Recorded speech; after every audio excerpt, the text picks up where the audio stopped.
అయితే వాటిని ఒక క్వశ్చన్ అడగదలుచుకున్నాను. మీరు మా భూమిలో వర్క్ చేశాను అన్నారు కదా, మరి రంగుల కళలో కూడా ఉన్నారా? రంగుల కళలో కూడా ఉన్నారు, చిన్న క్యారెక్టర్.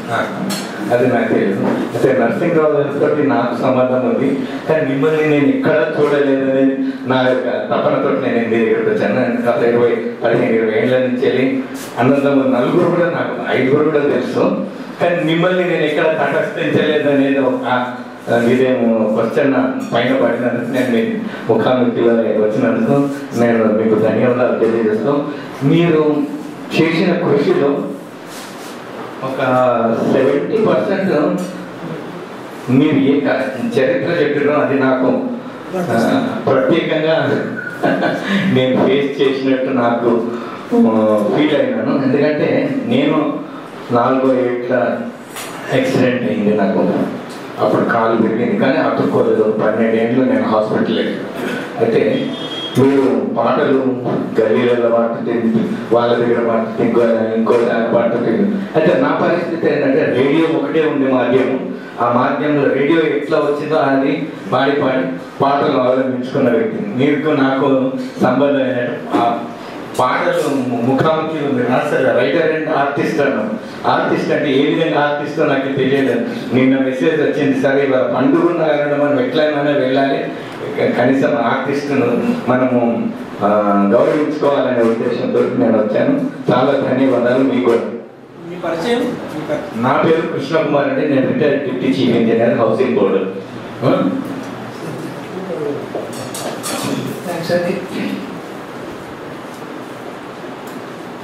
రంగుల కళ సినిమా అప్పుడు విముక్తి కోసం సినిమా చేస్తున్నారు. విముక్తి కోసంలో నేను యాక్ట్ చేయలే, కానీ ప్రొడక్షన్ ఎగ్జిక్యూటివ్గా ఉన్నాను. ఆ లొకేషన్ చూపించడం, తర్వాత ఆ విముక్తి కోసం రైటర్తో దగ్గర సంబంధాలు ఉండి అటువైపు ఉంది. రంగుల కళలో నేను యాక్ట్ చేయలేదు. యాక్చువల్గా నేను చేసింది మా ఊరిలో యాక్ట్ చేశాను. రంగుల కళకు నేను అందుబాటులో లేను, అందుబాటులో లేను. రంగుల కళలో యాక్ట్ చేయలేదు. అందుకని నా బయోడేటాలో రంగుల కళ పేరు ఉంటాను. మా ఊరిలో చేసినాను. అది చిన్న క్యారెక్టర్ మా ఊరిలో ఓ రైతుగా.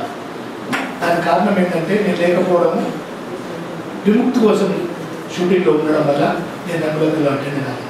మిగతా సినిమాలు అన్నింటిలో ఉన్నాను. ఈవెన్ హర్వీలిలో కూడా నేను చిన్న క్యారెక్టర్ చేయడం జరిగింది. హర్వీలో నరసింహరావు దాంట్లో కూడా వేశాను. నరసింహరావుతో, వేద్ కుమార్తో, విజయ్ కుమార్తో, కాంతారావుతో, అశోక్తో, వీళ్ళందరితో చాలా దగ్గర సంబంధం నాకు. ఏదో సందర్భంగా చెప్పాను, నేను విన్నాను ఏమనుకుంటాను. రామచంద్రరావు, నరసింహరావు వాళ్ళ నాన్న, చిన్న ఆయనతో బాగా పరిచయం. భూపతిరావు సార్తో కూడా చాలా క్లోజ్నెస్ నాకు ఉండేది. మీరు వాళ్ళ ఫ్రెండ్ అంటున్నారు కనుక నీకు ఓపెన్గా చెప్తున్నాను. మీకు పెరిగాపూర్తో బాగా సంబంధం ఉండేది. మేమంతా ఫ్యామిలీ ఫ్రెండ్స్. అది సార్ ఇంకా సార్.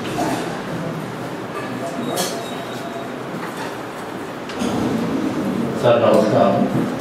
నా పేరు సుధాకర్ అండి. నేను మెదక్ డిస్ట్రిక్ట్లో అగ్రికల్చర్ ఫార్మర్ అండి. నాకు ఒక చిన్న క్లారిఫికేషన్. మీరు అంటే పీజీ తర్వాత పిహెచ్డి చేసేటప్పుడు అంటే జనరల్గా ఎట్లనంటే ఒక స్థాయి పిల్లలు వచ్చిన తర్వాత అంటే చదివేటప్పుడు మీ మైండ్ సెట్ ఎట్లా ఉండేది? అంటే ఇంటి వాతావరణ పరిస్థితిని బట్టి మీరు ఆ డాక్టరేట్ చేసేటప్పుడు మీరు అంటే ఏ విధంగా ఉండి అంటే ఎట్లా చేరుకున్నారనేది ఒక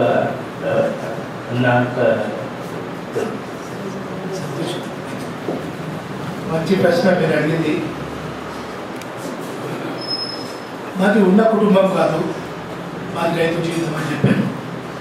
నాన్న మామూలు కానిస్టేబుల్ కనుక పైసలు కూడా మాకు ఉండేవి కావు. తర్వాత ఎప్పుడో రిటైర్ అయిపోయినాను. చాలా కష్టాల్లోనే నేను అది తట్టుకోవడం జరిగింది. నేను ఇక్కడ రాసిపోయినా నేను ఏ సందర్భంలో పిహెచ్డీ పూర్తి చేసినానని చెప్పడానికి ఎక్కడో నా దగ్గర ఒక 12 పేజీల మ్యాటర్ ఉంది. నాకు ఇంటి పరిస్థితి చాలా దారుణంగా, ఇల్లు గడవడం కష్టంగా ఉంది. అయినా నేను పీజీ చేసాను పట్టుదల.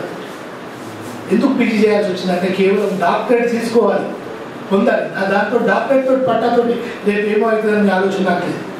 మా వాళ్ళు వద్దన్నారు. నా దగ్గర ఫ్రెండ్స్ కొంతమంది ఏమన్నారంటే ఏం చేస్తావు చదివి, ఎందుకు పునఃపాటు తీసుకుంటావు అన్నారు.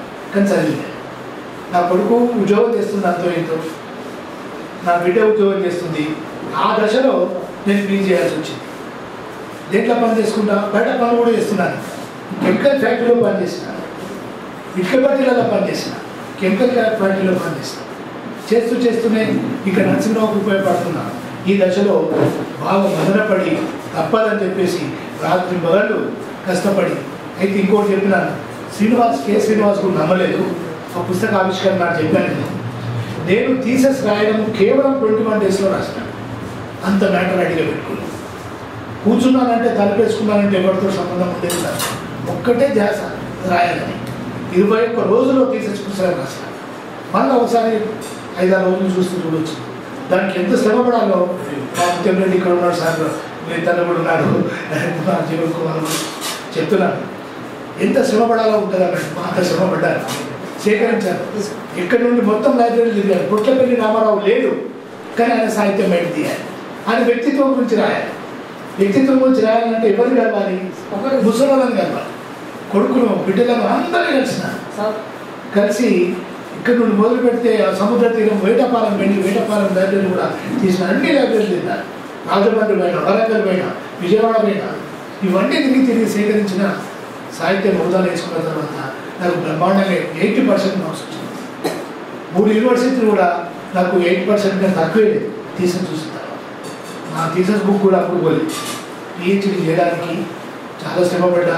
ఏదైనా మాట్లాడినామంటే ఎవరికైనా ఉపయోగం, యువకులు లేరు. ఇలా యువకులు ఉంటే నేను మాట్లాడిన ముచ్చట్లు ఇంకొకరు ఉడిగిస్తే ఉన్నారు కదా, చేయండి అన్న, మీరు తప్పకుండా చేయండి, అయిపోతే ఇంకా చాలా సంతోషం. అయితే దాంట్లో ఎంత శ్రమపడాలనో, ఎంత ధ్యాస పెట్టాలో చెప్పుకుంటుంటే ఒకసారి చాలా బ్రహ్మాండంగా ఇంత కృషి చేసినామా అనిపిస్తుంటాయి. మన కష్టాలే ఇప్పుడు వచ్చే చిన్న కష్టాలను తీసేస్తాయి అని చెప్తారన్నమాట. నాటి కష్టాలను గుర్తు చేసుకోవాలి. ఇప్పుడు ఏదైనా చిన్న కష్టం వచ్చిందంటే అరే ఇంతకన్నా బాగా కష్టపడే రోజులు ఉన్నాయి అన్నప్పుడు ఇది కిందికి అయిపోతుంది, అది నిలబడుతున్నాడు. నా థీసిస్ కూడా అట్లే జరిగింది. నేను ఎక్స్టర్నల్ రాసిన ఎంఏ అయినా అదైనా దాంట్లో కూడా మంచి మార్క్స్ వచ్చింది. ఆ మార్క్స్ చూసి నాకు ఎంట్రన్స్ ఇచ్చారని ఎంతమంది చెప్పాను.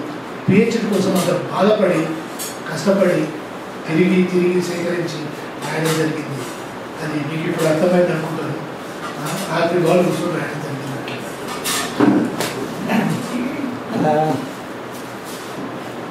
నా పేరు జీవన్ కుమార్. ప్రశ్నలు ఏం లేవు. తన మిత్రుడిగా అభినందించడానికి మాత్రం ఇక్కడ వస్తున్నాను. మొదలుగా పొట్టపల్లి గారి గురించి ఆయన చేస్తుంటే చాలా గొప్పది. మాది పొట్టపల్లి తాటికాయ పక్క ఊరే పెద్దపెండాల. కానీ ఎందుకో ఆ ప్రాంతాల్లో పొట్టపల్లి మీద పెద్ద రీసెర్చ్ జరగలేదు. నిజానికి నేను స్కూల్ రోజుల నుంచి పొట్టపల్లి వచ్చేవాడు, ఎక్కడికి వచ్చేవాడు, కాలేజీకి వచ్చి మాట్లాడి అస్సలు మాట్లాడేవాడు కాదు. కాలేజీ ఒప్పుకునేవాడు, పొట్టపల్లి చాలా గొప్ప కవి, ఇది పట్టించుకోవడం లేదు. కానీ పబ్లిక్గా వచ్చేవాడు కదా ఆయన.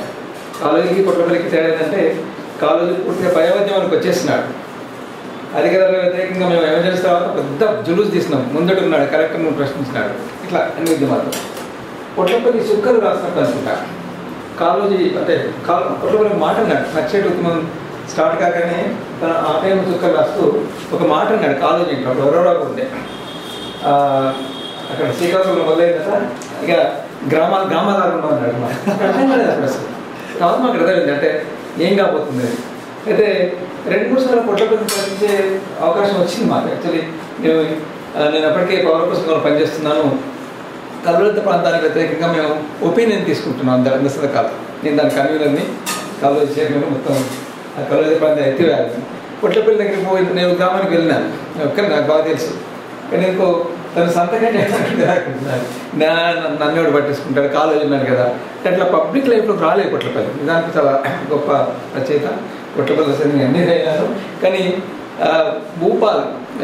భూపాలు పరిశోధన చేసిన తర్వాత ఇన్ని రచనలు ఉన్నాయని మాకు తెలియదు, మాకు తెలియదు అసలు.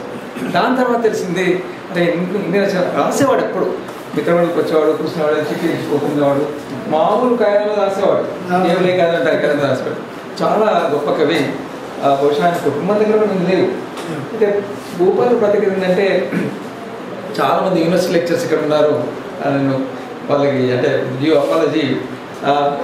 పరిశోధకులు అంటే ఇట్లా ఉండాలి, రియల్ పరిశోధకులు. మామూలుగా యూనివర్సిటీలో ఏదో ఎంపెరికల్ రీసెర్చ్ చేస్తారు, క్వశ్చన్ వేసి ప్రశ్నకి జవాబు PhD చేస్తారు, లేక ఇద్దరికి జరిగినవి జమ చేసేస్తారు. కానీ తను రియల్ రీసెర్చ్ చేసినాడు, చాలా శ్రమపడ్డాడు, మొత్తం ఆ గ్రామాలను తిరిగినాడు. ఆయన కాంటాక్ట్ రీసెర్చ్ తన ముందుగా వాళ్ళ కొడుకులకు వాళ్ళకి తెలియని అంశాలు చాలా బాగా తీసుకొచ్చాడు. అట్లా చాలా పట్టుదలగా మనిషి. అంతే అదే పట్టుదలతో కొమరం మీద బ్రహ్మాండంగా రీసెర్చ్ చేస్తారు. దాన్ని తను అల్లరాజా నవల రాసినప్పటికీ మొదలుపెట్టాడు అనుకుంటాను, అప్పటికే మొదలుపెట్టాడు. కానీ అల్లరాజా కంటే కూడా ఎక్కువ సమాచారం సేకరించాడు. ఆయన నవల రాయడానికి ఎంత సమాచారం తీసుకున్నాడు, అంతకంటే ఎక్కువ సమాచారం సేకరించాడు. ఆ విషయంలో తప్పకుండా నేను మా మిత్రుడు చాలా కాలం అభిమానిని అభినందించాల్సిందే. అయితే చాలా కుటుంబాల్లో విప్లవ పార్టీలో పనిచేసిన కుటుంబాలలో చాలా సంక్షోభాలు వచ్చినాయి. ఎందుకు చాలా ఆశ్చర్యంగా, చాలా సంతోషకరంగా భూపాల్ కుటుంబంలో సంక్షోభం చూడలేదు. పిల్లలు పూర్తి విప్లవ పార్టీలకు రాకున్నా కూడా కొంత డెమోక్రటిక్ అభిప్రాయాలు వాళ్ళు ఉన్నాయి, కొంత ఆరోగ్యకరంత ఆలోచనలు ఉన్నాయి. వాళ్ళు ఏం కోరికలు కోరలేదు, నేను ఇట్లా కావాలంటే కాదు. అయినప్పటికీ కొంత లివరేజ్ ఇచ్చినాడు వాళ్ళు. అది దానికి పిల్లలు కూడా బాగా సహకరించినారు. తన భార్య, స్నేహితులు ఎప్పుడు పోయినా హాయిగా టిఫిన్ పెట్టేది, మంచి ఛాయ్ ఇచ్చేది, చాలా ఆప్యాయత ఉంటే. నేను పేరు మర్చిపోయాను. ఇటువంటి వ్యక్తులు నాకు స్నేహితుడుగా ఉండడం, నాకు చాలా మంచి స్నేహితులు, నాకు చాలా సంతోషకరం. ఇవాళ దానికి ఇది వచ్చిన తను ఇంతకుముందు చెప్పినాడు, అవార్డు వచ్చినప్పుడు నేను చాలా బాధపడ్డాను, ఎవరు మాట్లాడడం లేదు. నేను ఫోన్ చేసి చెప్పినారే, ఇదేంటి భూపాల్ అసలు ఎవరు మాట్లాడడం లేదు, ఎవరు సమాజం మనకు ఫ్రెండ్స్ కూర్చొని మాట్లాడుకుందాం అనుకున్నాం, ఎవరు సన్మానం చేసి వస్తలేదు. మనే కానీ ఆ రోజు కూర్చుని అనుకోకుంటే శ్రీకాకుళం మీద అప్పుడు ఈ సోంపేట ఉద్యమం నడుస్తుంది, దాన్ని కన్వీనర్ నేను అక్కడ ఉన్నాను కుదరదు. ఇట్లా నిన్న కూడా నేను ఫస్ట్ కంగ్రాట్ చేసినాక వస్తాను మెసేజ్ ఇచ్చిన. అంటే ఇంకో ఒక విషయం చెప్పడం అంటే నేను చాలా కాలంగా నా ప్రశ్న వేధిస్తుంది. ఈ విప్లవ పార్టీలు కానీ విప్లవం కానీ ఇవి ఒక ఆల్టర్నేటివ్ కల్చర్ని బిల్డ్ చేయలేకపోయాయి. అది చాలాసార్లు నాతో అన్నాడు, చాలాసార్లు అన్నాడు. మా వయసు మెంబర్లు అందరూ రకరకాల విమర్శలు చేస్తే కానీ అసలు వెరిసం సభ్యులు, ఇంత కమిట్మెంట్ ఉన్న సభ్యులు, వాళ్ళ కుటుంబాలు ఎట్లా ఉన్నాయి, వాళ్ళకుండే ఇబ్బందులు ఏంటి, ఎందుకు వాళ్ళ పిల్లలు ఆ లైన్లో పోవడం లేదు, ఆ సంస్కృతి అలవాటు కదా విషయంలో నిజంగా స్టడీ చేయాలి అని అది చాలాసార్లు అన్నాడు. అది నాకు తెలుసు, చాలా కుటుంబాలతో నాకు పరిచయం ఉంది. ఏ కుటుంబాలు సంక్షోభంలో పోయినాయి, ఏ కుటుంబాలు పూర్తిగా దిగజారిపోయినాయి నేను చూస్తున్నాను. కానీ భూపాల్ మాత్రం చాలా కాన్షియస్గా ఒక పట్టుదలతోటి, ఒక కమిట్మెంట్ తోటి జీవితంలో విలువలు నిలబెట్టుకోవడానికి ప్రయత్నం చేసినాడు. ఆయనకు నా సలహా. Thank you.